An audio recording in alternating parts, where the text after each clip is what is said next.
on vidcode.com. Go up to the upper right-hand corner and press Create Account.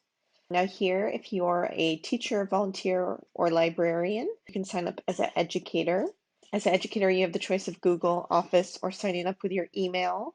Once you log into your Vidcode account, you will see a section, and this is where all your students will be organized. And so you click on the dashboard button for your section and press this plus sign to start adding students to that particular classroom. You can also see the courses you've assigned to students, the progress, how many tutorials they've gotten through, how long they've spent on each tutorial, as well as all their project organized by activity, scores for quizzes, as well as the ability to make your own custom gallery of student work. Next, you can navigate to the course library to see all of the courses that are available to you. There's over 16 courses starting in upper elementary and middle school, going all the way to our year-long computer science course for high school. So let's start a coding tutorial. You can navigate back to your homepage by pressing Sections and go to the JavaScript 101 course that's automatically assigned. Press Enter Course and you'll see what a student sees here. And so we can start with the very first tutorial here, which is going to be create a filter. So I'm going to press Start Coding. This is the format for all of the coding tutorials on Vidcode. There are over 300 separate tutorials. The first thing students are going to do is to be prompted to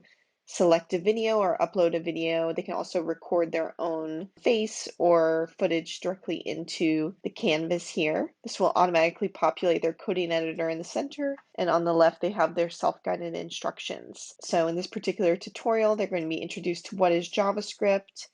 They will start dragging and dropping code into the code editor as they begin to learn about core concepts of object-oriented programming, such as functions. And they can both read and listen to instructions here. Now they will have the opportunity to start manipulating this code and beginning to understand on a deeper level what it is. They can start adjusting this value and see that this value is not just a number, it's a number that relates back to the data of how intense this tint filter is going to be. As your students continue to move through the lessons, they will start typing their own code and placing it on the screen like a web developer as they build their computer science knowledge. So I just place this on the screen. They'll learn to animate it, build transitions, and much, much more. At the end of their class period or their study session, they can save a draft or press submit. Submit will submit it back to the educator of their section. They can share reflection questions here. We have those for you in the lesson plans. There is no training required to teach a Vidcode class. All the information that you need to prepare is in the lesson plans, which I'll show you here in just a second.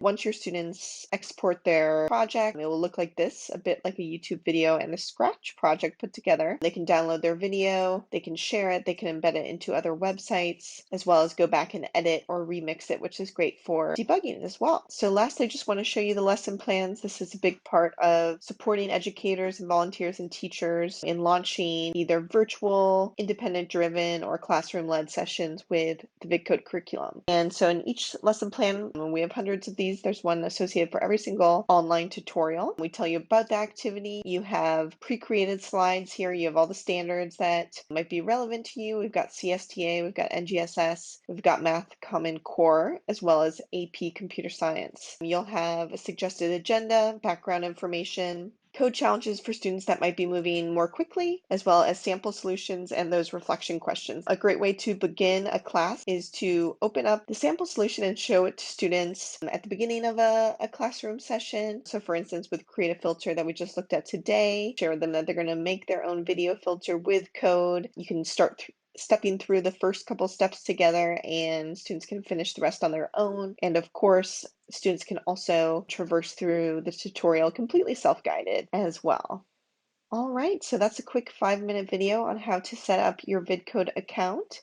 I also recommend you taking some time to check out our coding sandbox. Students can create anything from scratch there, and we also have our gallery, which is a great showcase of projects curated by the Vidcode team. And this is what your gallery would look like if you add students and select certain projects to showcase in your gallery. So all of that is available to you immediately as you sign up. And we look forward to supporting you. Always feel free to use this dialog box in the bottom right. That goes straight to the Vidcode support team, and we'll get back to you about any of your questions. Thanks so much.